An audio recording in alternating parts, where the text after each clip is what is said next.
मेष राशि वालों के लिए सितंबर का महीना कैसा रहेगा। नमस्कार प्रिय दर्शकों, आज के इस कार्यक्रम में हम चर्चा करने जा रहे हैं सितंबर का महीना मेष राशि वाले जातकों के लिए कैसा रहने वाला है। कुछ इस क्रमबद्ध से हम इस पूरे महीने का व्याख्यान करने जा रहे हैं कि आपका स्वास्थ्य कैसा रहेगा, धन दृष्टिकोण क्या संकेत दे रहा है, कर्म क्षेत्र, भाग्य, शिक्षा, यात्रा, दाम्पत्य जीवन और प्रेम संबंधों की स्थिति सितंबर के महीने में किस प्रकार आपके सामने प्रदर्शित होगी। और हमेशा की तरह मैं एक बार फिर से कहूंगी कि जब ग्रह गोचरी अवस्था के आधार पर आप आने वाले नियर फ्यूचर को समझ लेते हैं तो किसी भी प्रकार की प्लानिंग को करना बहुत ही सहज हो जाता है। फलादेश प्रारंभ करने से पहले आपको एक बात और बताना चाहूंगी कि इस महीने एक दो नहीं बल्कि चार ग्रह होने जा रहे हैं आप पर मेहरबान, और इस महीने कुछ ना कुछ बड़ा विशेष आपको अवश्य रूप से प्राप्त होगा। कौन से वो 4 ग्रह हैं, क्या बड़े लाभ देंगे, इस अवस्था को समझने से पहले क्रमबद्ध होता से समझते हैं, क्योंकि हमारा शास्त्र कहता है पहला सुख है निरोगी काया। अगर आपका स्वास्थ्य अच्छा है तो बहुत अभी कुछ अच्छा है, स्वास्थ्य खराब हो गया तो चाहे जितना धन आप कमा लो वो किसी काम का नहीं है। तो सर्वप्रथम स्थिति में स्वास्थ्य पर चर्चा करते हैं। आपके लग्न के स्वामी कौन होते हैं। मेष राशि मेष लग्न के स्वामी होते हैं मंगल महाराज। कहाँ विराजित रहेंगे तो आपकी कुंडली में पराक्रम भाव में मंगल महाराज की स्थिति बनी हुई है। ध्यान रखिए, बहुत से लोग आपको कहेंगे कि पराक्रम भाव में आ गए हैं तो आपके स्वास्थ्य को प्रभावित करेंगे, कार्यों में रुकावटें डालेंगे, यह इनका कारक भाव होता है। और इस स्थान पर आकर यह अधिक मेहनत आपसे करवाते हैं और उस मेहनत के चलते छोटी मोटी थकान देखने को मिल सकती है, किंतु ऐसा कतई नहीं है कि आपके स्वास्थ्य को यह स्थिति प्रभावित करेगी। ऐसे में आपकी मेहनत से छोटी मोटी थकान की स्थिति का योग बनेगा, किंतु स्वास्थ्य दृष्टिकोण की अवस्था पूर्ण रूप से सितंबर के महीने में आपके लिए पक्षकारी अवस्था को दर्शा कर देने वाली है। दूसरा सुख होता है मित्रों धन की माया। यहाँ आपके धन भाव के स्वामी शुक्र महाराज कहाँ विराजित है तो आपकी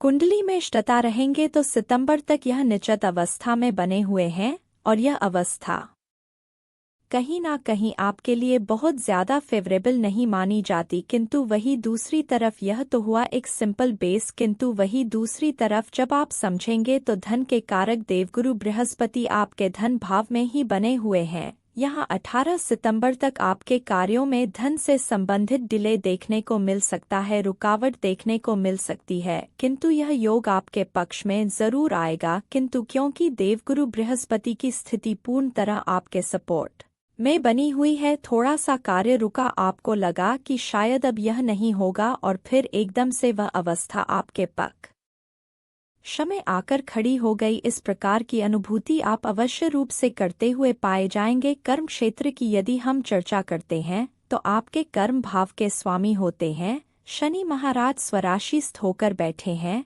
और साथ ही वक्र गति में आपको कर्म भाव का भी फल देते हुए पाए जाएंगे। और इस स्थिति के आधार पर कर्म क्षेत्र में ध्यान रखिएगा, इनका नाम शनि है। शनि अर्थात धीरे धीरे यह व्यक्ति को धीरे धीरे फल देते हैं और वो फल कहीं ना कहीं हमें दिखते नहीं है, किंतु विश्वास मानिए यह कर्म क्षेत्र में आपके द्वारा किया गया मेहनत आपकी नींव को मजबूत करने का काम करता है। आपकी कुंडली में शनि कर्म क्षेत्र में आपके कार्य थोड़े डिले होंगे, थोड़ी सी रुकावट आएगी। एक जो फ्लो चाहिए होता है आज की फास्ट लाइफ के अकॉर्डिंग वह थोड़ा सा कमजोर होता है, किंतु कर्म क्षेत्र में आपके लाभ अच्छे ही रहेंगे। धीरे धीरे कर कर जब एक समय आएगा वहां आप अनुभूति करेंगे कि हाँ, मैंने जो कार्य किया उससे आज मैंने अपने स्तंभ, अपने नींव को मजबूत कर लिया है। तो कर्म दृष्टिकोण की स्थिति भी आपके लिए एक अच्छी अवस्था को दर्शा कर दे रही है। बात करें यदि भाग्य दृष्टिकोण की स्थिति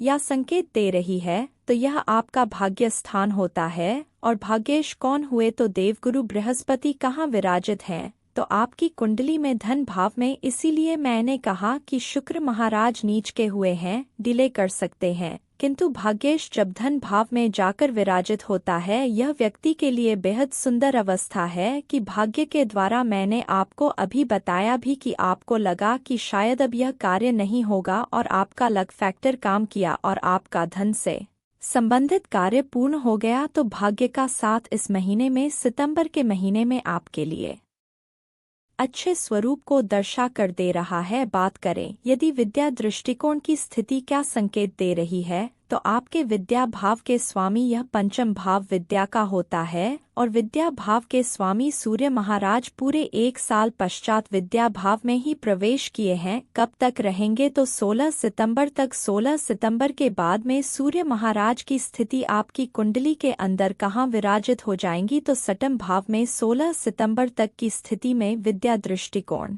की स्थिति बहुत ही अच्छे संकेत दे रही है। उसके पश्चात आपको थोड़ा सा ध्यान रखने की आवश्यकता यहाँ रहेगी दाम्पत्य जीवन की। यदि हम चर्चा करते हैं तो दाम्पत्य भाव के स्वामी शुक्र महाराज 18 सितंबर तक नीच अवस्था में बने हुए हैं। यहाँ 18 सितंबर तक आपको थोड़ा सा ध्यान रखने की आवश्यकता रहेगी, क्योंकि यह अवस्था जब आपके स्पाउस हाउस के लॉर्ड नीच होते हैं, ये आपके स्पाउस भाव को प्रभाव करते हैं। ऐसे में आपके पार्टनर का स्वास्थ्य में प्रभावित योग देखने को मिल रहा है, या जॉब में छोटा मोटा स्ट्रेस बना हुआ है, या फिर दाम्पत्य जीवन में छोटी मोटी अंडरस्टैंडिंग देखने को मिल रही है, या अंडरस्टैंडिंग रिलेटेड प्रॉब्लम देखने को मिल रही है। इस अवस्था का योग बनाते हैं जैसे ही शुक्र महाराज 18 सितंबर को अपने ही घर में आ जाएंगे, आपके लिए बेहद अच्छी अवस्था के योग बनाकर देते हुए पाए जाते हैं।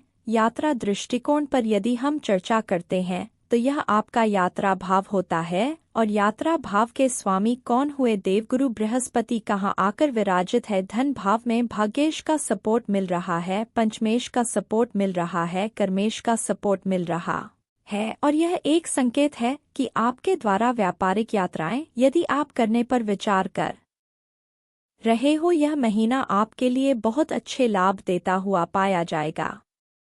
भौतिक सुखों को अर्जित करने वाली यात्रा भी अगर आप कर रहे हैं तो मैं कहूंगी 16 से सितंबर से पहले की यात्राएं आपके लिए बेहद अच्छी बनी हुई है। उसके पश्चात भी कोई अति आवश्यकता हो तो ही यात्रा पर विचार करें, अन्यथा 1 सितंबर से 16 सितंबर तक की गई यात्राएं निश्चित रूप से आपके लिए एक बेस्ट मेमोरी को क्रिएट करती हुई पाई जाएंगे। प्रेम संबंधों पर यदि हम चर्चा करते हैं तो प्रेम भाव के स्वामी भी सूर्य महाराज हैं। 16 सितंबर तक ये अपनी ही राशि में रहेंगे। पिछले समय में किसी भी प्रकार के उतार चढ़ाव देखने को मिले, अंडरस्टैंडिंग रिलेटेड इशू देखने को मिले, इस महीने बहुत ही अच्छी अवस्था के योग बनकर आ रहे हैं। किंतु साथ ही एक बात ध्यान रखिएगा, यह 16 दिन अर्थात 1 सितंबर से 16 सितंबर तक की स्थिति आपके रिलेशन को मजबूत तो करेगी, किंतु साथ साथ में ओवर कॉन्फिडेंट भी करेगी, और वह ओवर कॉन्फिडेंस 16 सितंबर के बाद भी यदि बना रहा तो रिलेशन में खटास देखने को मिल सकती है। इसलिए प्रयास कीजिएगा सामर्थ्य अवस्था का योग बनाकर रखें। सुख भाव के स्वामी महीने की पहली ही तारीख को सुख भाव में ही विराजित हो रहे हैं, और यह एक संकेत होता है।